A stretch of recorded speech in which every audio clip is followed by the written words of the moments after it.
Working on the lift today. I'm going to run you guys through troubleshooting a faulty outrigger switch if you haven't run into that issue already.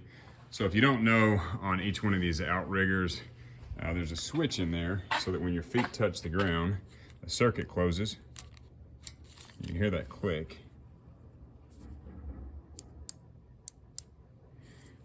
When that circuit closes, it lights up one of those feet, and I'll push one here to show you.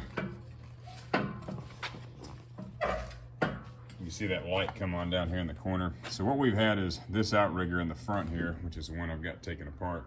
The switch has gone bad this week. And when that switch goes bad, you can't use the drive and set function on this machine. Plus it slows down the rate at which the hydraulics flow to the outriggers to come up and go down. This is the switch it was on there. I don't know if you can tell, but there's a slight difference between how much that plunger is sticking out in that other one. And so what happens over time is you get debris built up in this shaft in here, or that spring weakens, and you just don't get the return on that you do on a new one. I think these things are around $100.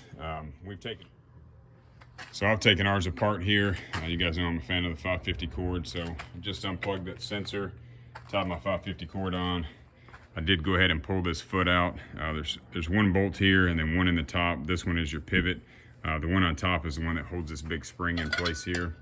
And I'll tell you the easiest way to get that back in there is I run a screwdriver through this hole, through that spring, and then you can kind of walk this foot back in real slow as you kind of put some tension on that spring, and it'll stand back up for you. But if you haven't had one of these off, that's what it looks like. Your sensor's right inside there. It's two 9mm bolts, two Phillips screws, and that lock on top there, that Phillips, is just a quarter turn.